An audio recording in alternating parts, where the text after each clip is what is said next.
let us come to the last topic of this chapter, that is the Blue Rebellion and after. In March 1859, the riots in Bengal who were growing indigo, they refused to grow indigo. And slowly it spread to many villages, and as the movement spread, the peasants also decided not to pay the rent to the British government. They also attacked the indigo factories and with swords, spears, bows and arrows. Even the women participated in these riots with pots, pans and all the kitchen appliances. Now all those people who supported the planters, all those villagers who supported the planters or supported the indigo planters, they were socially boycotted by the people.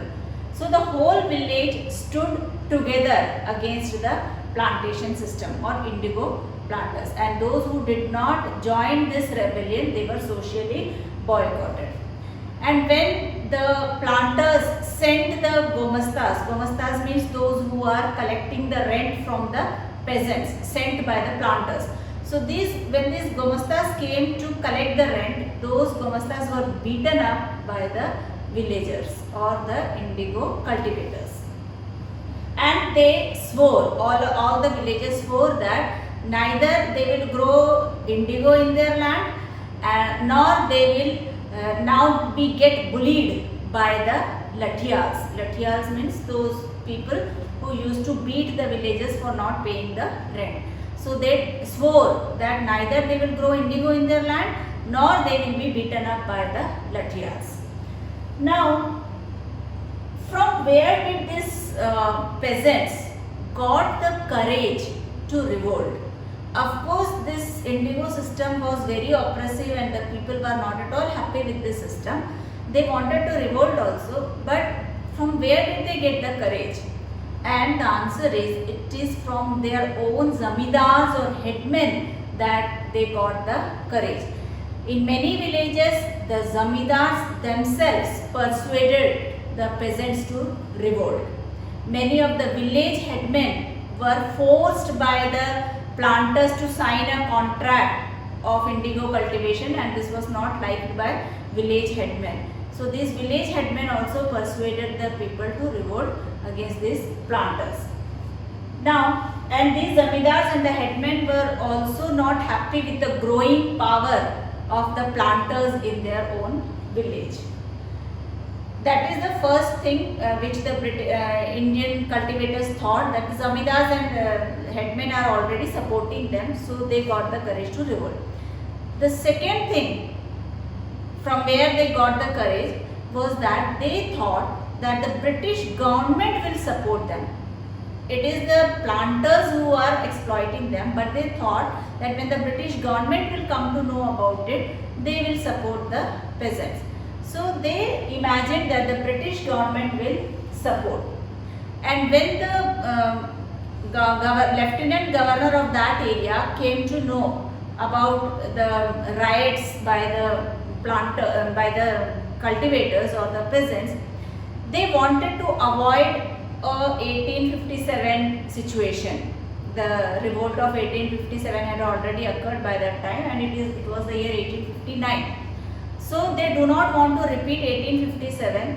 So Lieutenant Governor came to those villages and he toured the villages to see the condition of the people. And this tour was seen by the villagers as sympathy of the government towards them. They thought that these lieutenant governors had come to sympathize with them or want to relieve them from their problems. During that time, in a small place called Barasat, there was a magistrate whose name was Ashley Eden.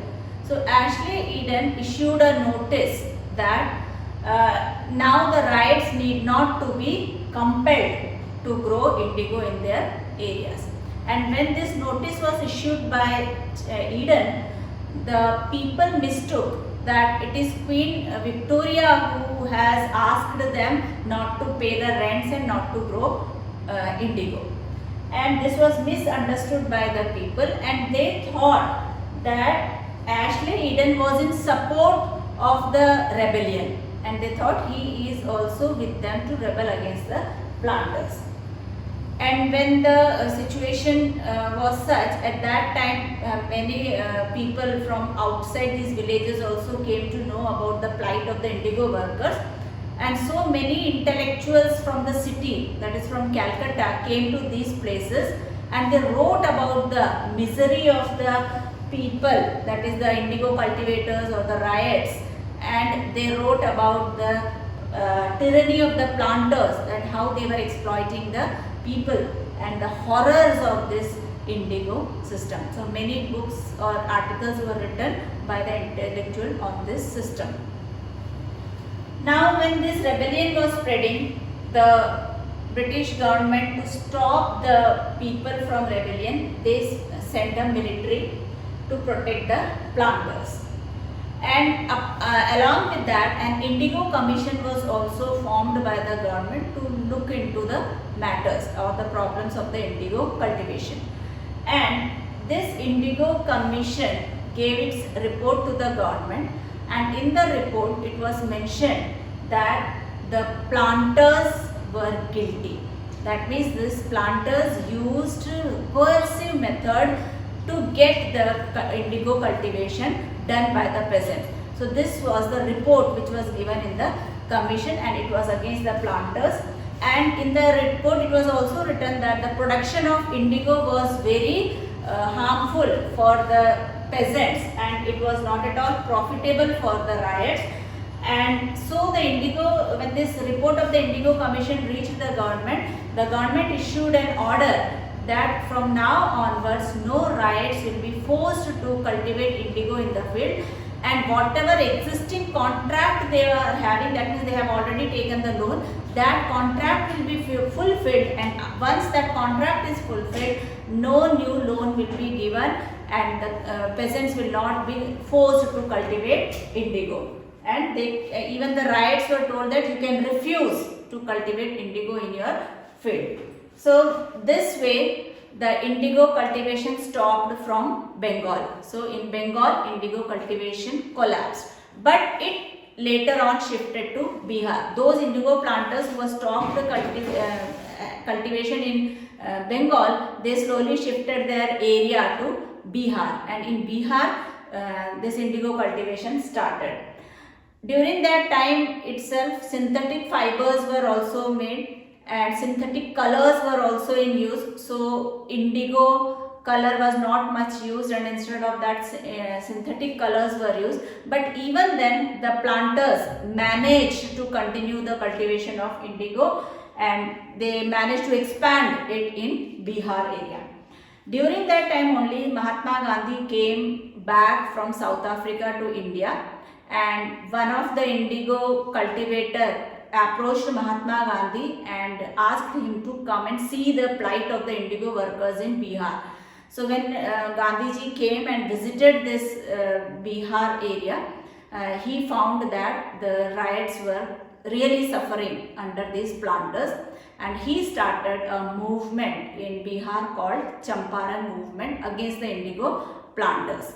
And in 1917 Champaran movement started, and it ultimately ended with the victory of the peasants or riots, and the peasants were relieved from growing indigo. So this is all about blue rebellion. This is called as blue rebellion because it is related to indigo, and indigo was used for the creation of blue color for the textiles. So that is why this rebellion is called as blue rebellion. So this is all what happened in the countryside, that means in the village. Thank you.